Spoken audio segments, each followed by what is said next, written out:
All right, all right. I think we're live. Let's see. Let us see. Are we live? Do I see it yet? Oh, I do. Wonderful. All right, so let's go through the list. First up on the list, obviously, is going to be the S&P 500. We're looking at the futures.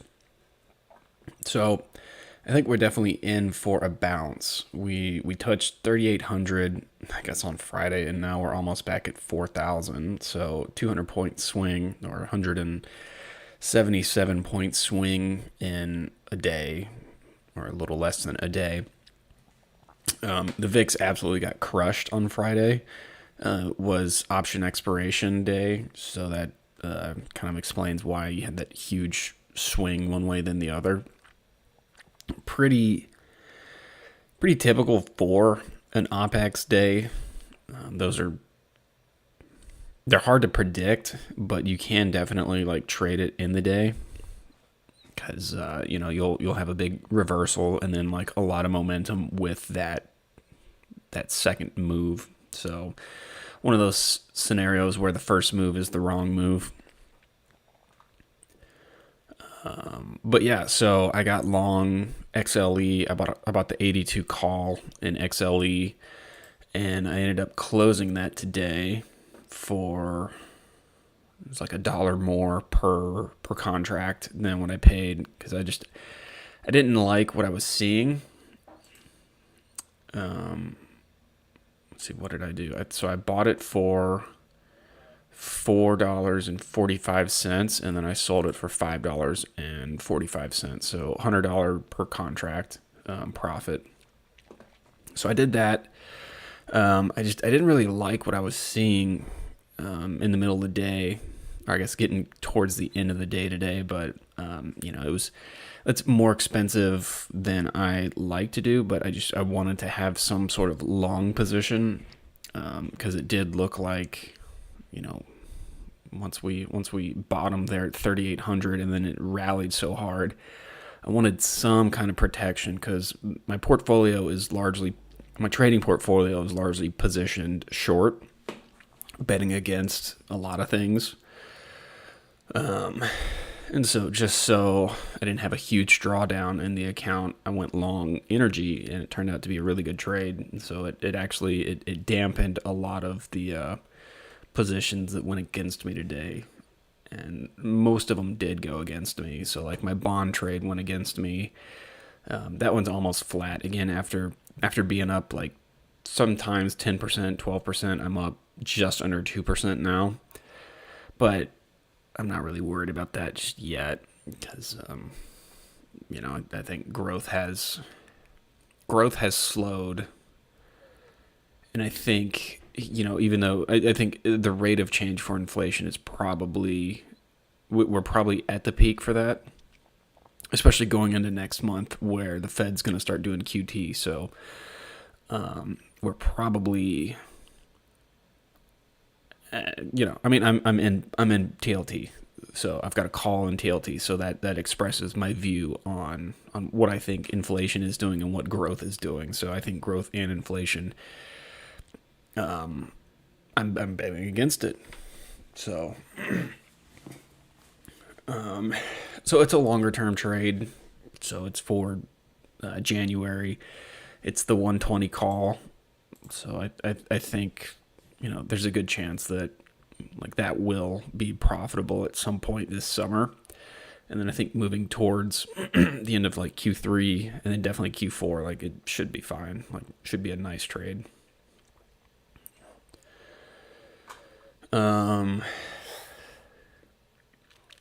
Yeah, so I guess I was just talking my book here, but I don't really want to do that. All right, so looking at the NASDAQ. So again, like everything does look like we're headed towards a short-term bounce. So that's going to provide a lot of relief.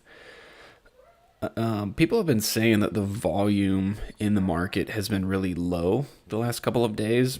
And, that would make sense if like retail has just been taken out to the shed. And, if what these like kind of more reactionary critical people in the financial commentary world, if what they've been saying is true, that like, you know, these people, they made so much with like crypto, and then with you know, like from like the second half of 2020 to the first half of 2021, made so much money they stopped working. They were able to afford things because the government like helped them, whether it was like paying for rent or like unemployment and all these extra things that the government was doing. You know, if they have been losing ever since, like, you know, the like kind of the second half of 2021 till now, which we are like about halfway through 2022, which is insane because literally, you know, 2019 doesn't seem that far in the past before everything changed. But yeah, if we have a little rally here, that should provide them some kind of relief. Because yeah, I mean, this is potentially setting up for like a pretty vigorous bear market rally here. And Michael Burry was on Twitter, kind of profiling that bear market rallies, it's not uncommon for them to rally 20%. But in order to get back up to all-time highs, the market's going to have to rally like 40% or something like that, because 20% from this level is not the same as the 20% that the market has fallen. So you have to go up more than what you fell to make up the same distance. But still, you can make a ton of money with a 20% rally for sure. And like, I was kind of looking at the S&P the other day, and I think I had kind of like roughly calculated like to get to 4,300. It's like I don't know. It might have been like from 41 to 43. It was like a 7% gain or something like that. And like, I think that's totally reasonable for the indexes to get up like 7 to 10% from this point and then sell off again. But you know, I'll let kind of the daily indicator, the daily technicals kind of tell me when it's time to get short again. But right now, I think your risk reward is better to the upside. I do have, you know, longer term short bets in Lennar, in MPW, which is a healthcare REIT, and then in AMN Healthcare Services, so that's healthcare services, and then of course in Bristol Myers Squibb, which is a pharmaceutical. And so I do think like pharmaceuticals are probably the last generals that will be shot. So, you know, you hear it a lot about like the mega cap tech, like Google, Apple, Microsoft being the generals. But you know, I think when J&J starts going down, I think that's when you know that we're in for some real trouble. But you know, J&J looks like it's poised for a rally. Like, looks really constructive on the monthly. Daily looks like a good spot to get long. It jumped up above the 9-day 9-day EMA, which I like to use as kind of like a shorter term trend signal, I guess. Yeah, so, you know, like you can see this, it's rallied off of the lower Bollinger Band on the 4-hour from Thursday. So, you know, could be starting a new upward trend in J&J. So that means that my Bristol Myers Squibb and my AMN will probably go against me, but they're fairly small puts. They didn't cost too much, especially Bristol Myers Squibb, because it's been going up all the time. I was able to get puts for pretty cheap. But I've got the 70 put for September in BMY. And then AMN, I've got the July 75 put. So, you know, we'll see. And, you know, that's the risk of options, is that they don't actually pan out. But I think the benefit of having the July put in AMN is that we are going to have to go through the entire month of June with probably another interest rate hike, and then the beginning of QT. So that extra liquidity in the market should start going away. So yeah, so like short term, yeah, I would get long, and like that's how I pivoted my long only portfolio today. I got long a lot of my kind of long ideas that I'd been working on for a little bit, and they're heavily centered around like materials and energy, like some grocery stores. Trying to think anything else. It's like it's just it's not that spectacular. It's mainly just like the things that we need, which I think is just that's going to be the trend for the next like 2 years. Is like trading from the long side the things that you need, and then trading from the short side the things that make life nice. So moving on, Russell 2000 again. I mean, it looks poised for a bounce. Looks good on the 4 hour. Looks good on the daily. Monthly looks like crap. So it's just a bounce. So upper Bollinger Band is right there at 1950. I think that's completely feasible. Because yeah, like banks could rally. Energy looks ready to rally even more. So yeah, I don't see why it couldn't get to that. Then the dollar, which is kind of interesting, but this is how markets go. So it did hit that lower Bollinger Band today. So this could be a spot where the dollar does start to bounce. And I'm looking at the 1 hour on my other screen, and it does look like it's starting to hit that oversold condition on the kind of shortest term that I would look at the dollar on. And so it could go sideways and up from here, which would make sense because it did hit that lower Bollinger Band, but I trimmed some of my dollar position today. I'll get back in it if it looks, better tomorrow, but, mainly just to free up some extra cash. In case this rally does continue, I might get longer of some more high beta things. But yeah, the dollar going down, that's going to provide relief across the globe for equities.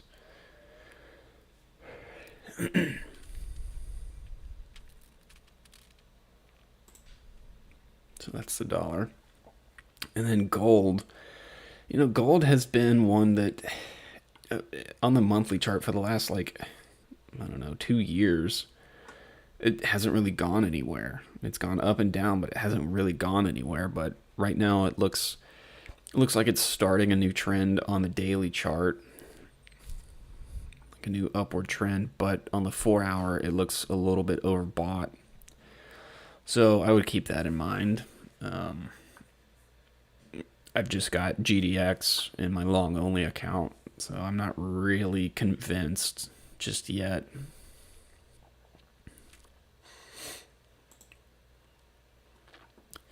And then the reason my TLT trade started pulling back today and getting almost flat, the 10-year yield had a 3% rally today. So it's up to 2.879%.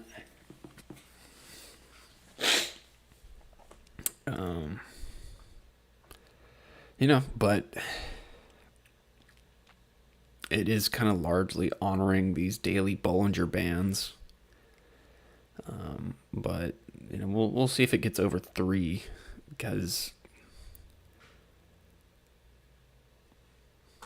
yeah, it's just it's funny, like the options market, how I have been a lot more profitable when interest rates were higher. When the 10-year yield was higher, I've been up bigger on this TLT trade. And as it's gone down, I mean, it has also been pretty profitable, but even just this 1 day rally, this 1 day 3% rally just took a ton of profit away, which is kind of interesting. But again, this is a long-term trade. I do think I think there is something to the rolling over nature of this, starting from 4-10, so April 10th ish. I think we are rolling over, or like we've got like a left shoulder, the head. We'll probably have another rally to complete a head and shoulders, and then I think we dump. So that's probably how long it's going to take to pan out. It'll probably take another month, probably right up till the next FOMC meeting. Even though when you raise interest rates, it does lower the value of bonds, but we are facing certain economic realities in that the economy is like slowing because the consumer is not strong, as we saw with like Target and Walmart. Because even though they did make money and they grew their earnings and revenue, like it was so small relative to like year over year, and then kind of moving, like projecting forward. Like if your rate of change has already like slowed that much, it's like, what do you think $100 oil and like $4, $5, $6 gasoline per gallon at the pump, what do you think that's actually going to do to the consumer? And it's not going to stimulate. And then now that the government is in no way going to stimulate the consumer anymore, wage increases certainly cannot provide that same amount of like immediate stimulus the way that the government did the last 2 years. So even though wage increases are great, it's not going to be enough to offset inflation. So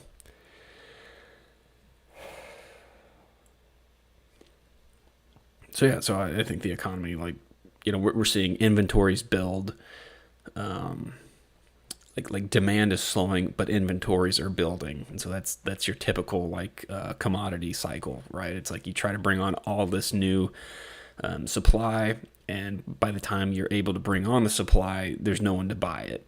So it's like a classic commodity trait or characteristic.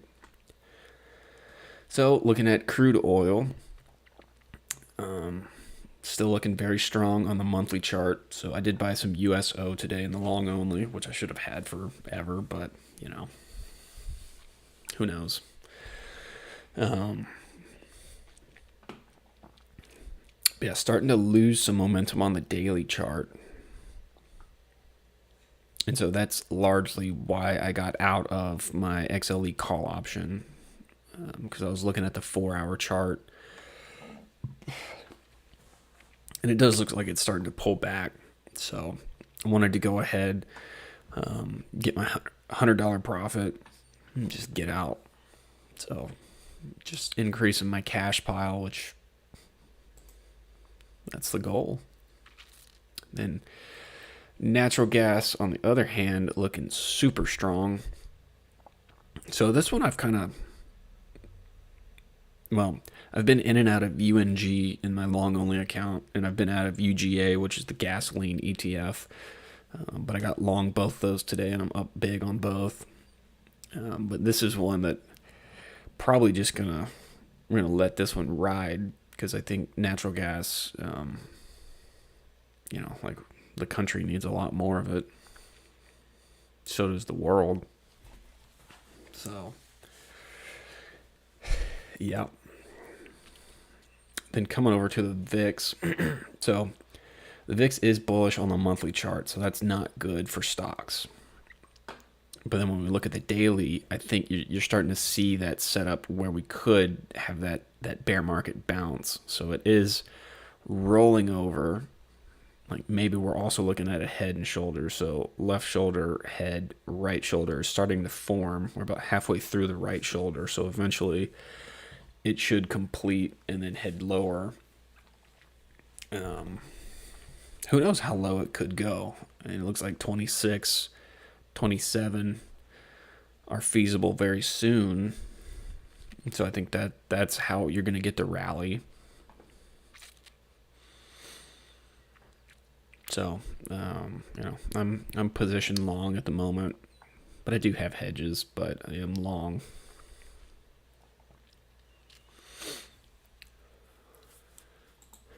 And then the Ponzi scheme, if this were any other type of asset or commodity, I would say, yeah, you'd want to get long it, but um, why would you?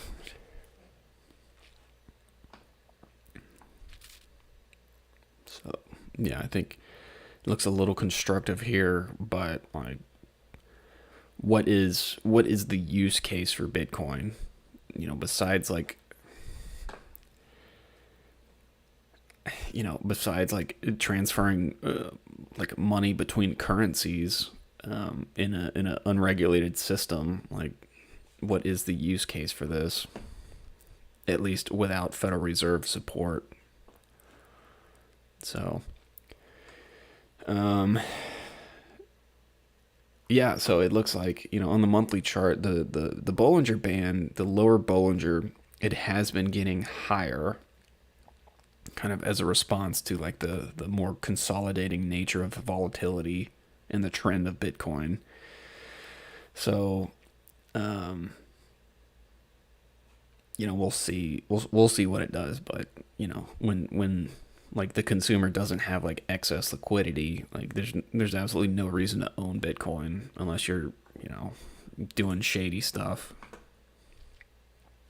So, moving on to wheat, bouncing off the lower Bollinger. I did go long WEAT today because it looks super bullish. It looks just like this chart on the monthly. So commodities, with the dollar pulling back, commodities look really good.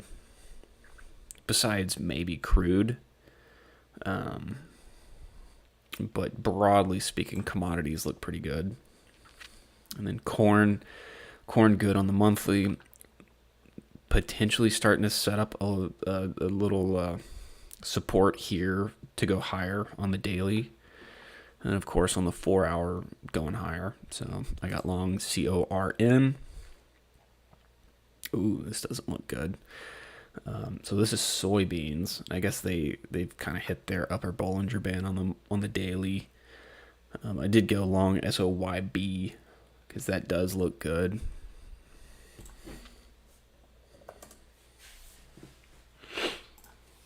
Well, it did, but I mean, it looks good on the monthly.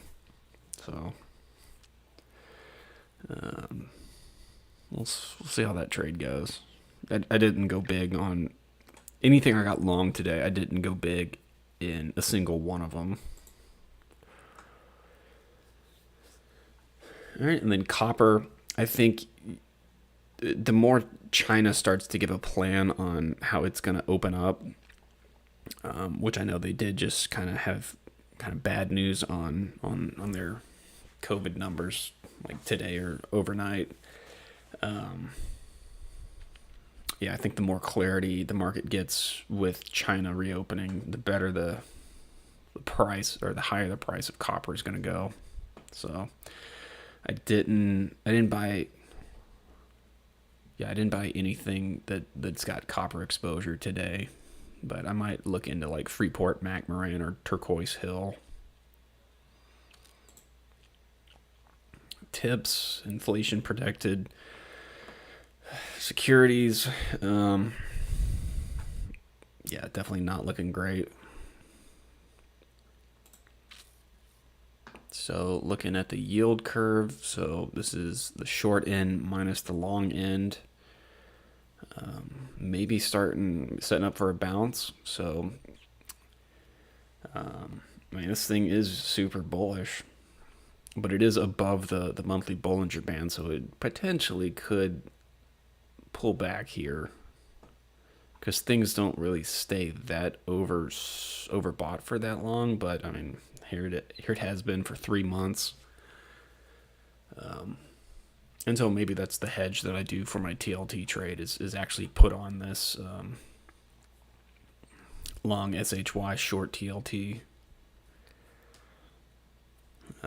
But I actually don't think that I can short TLT in my Thinkorswim account. So, so yeah, so I'm sure there's like like flattener or steepener ETFs that I could look for.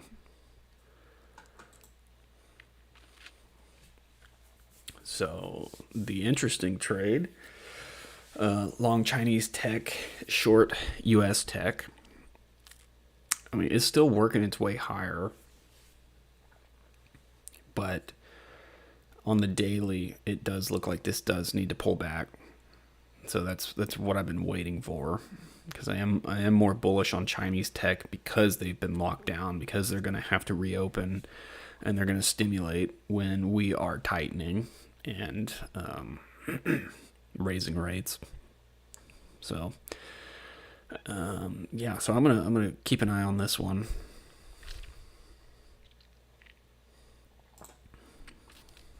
Then the souffle. Maybe setting up for a bounce. Van Sciver of Hedgeye has been sharing a bunch of videos of Teslas like catching on fire, or like the automated driving. It's just terrible compared to like other types of technology.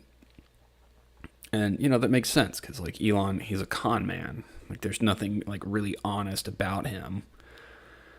So but kind of like with broader equities, I think we could see a little bounce here.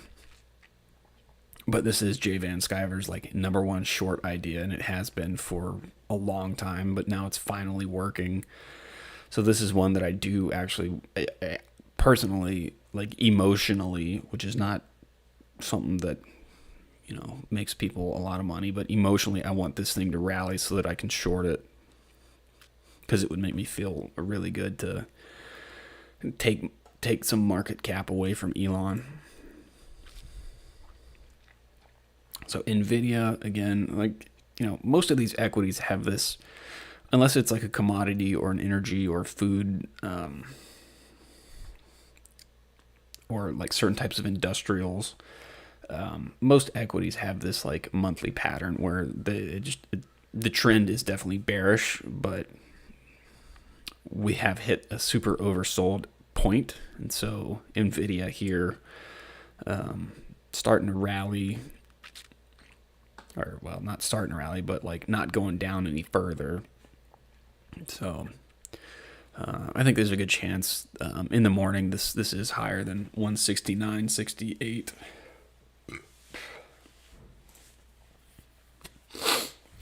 Then looking at Adobe, this looks better than Nvidia. Like we put in the low last week, so up almost 2% today. Goldman Sachs looks poised for a rally.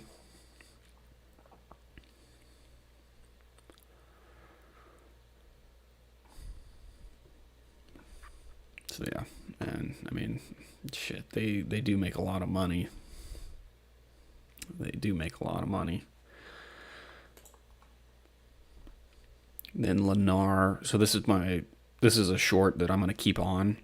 It's a home builder, because I think like in June, like I think there's a good chance that Michael Taylor of the pink ETF, I think there's a good chance he's right, and that like there is no housing market. Like there's like no transactions in America in like June and or July for housing. So this is kind of my number one short idea. It's the one that I pay the most attention to, because yeah, I would love to see housing prices just crash so that I could buy one.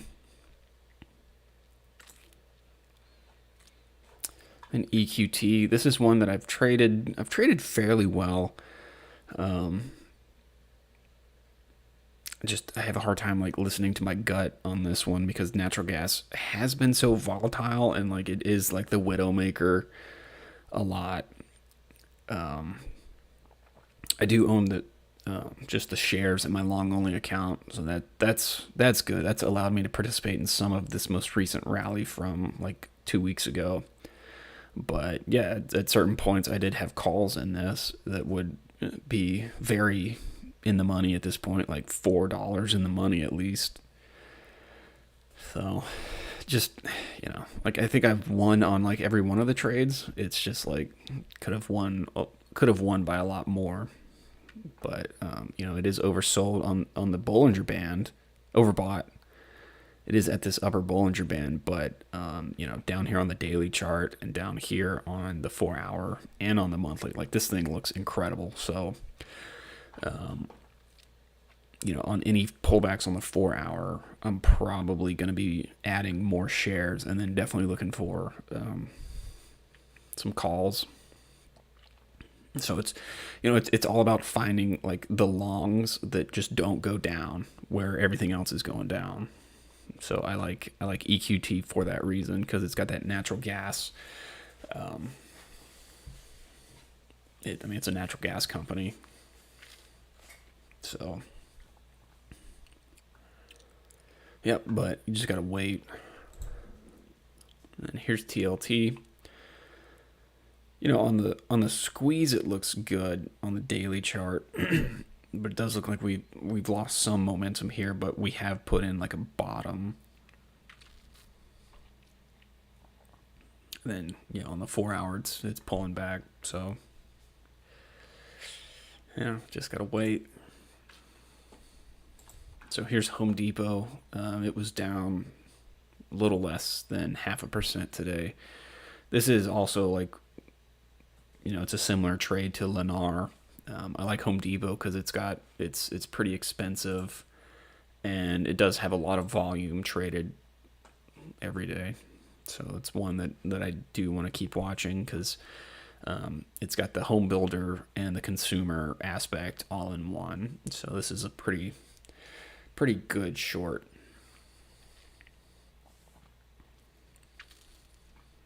Same thing with Lowe's. But all right. That's all I got for today. Gotta hit the gym. Hope to be back tomorrow.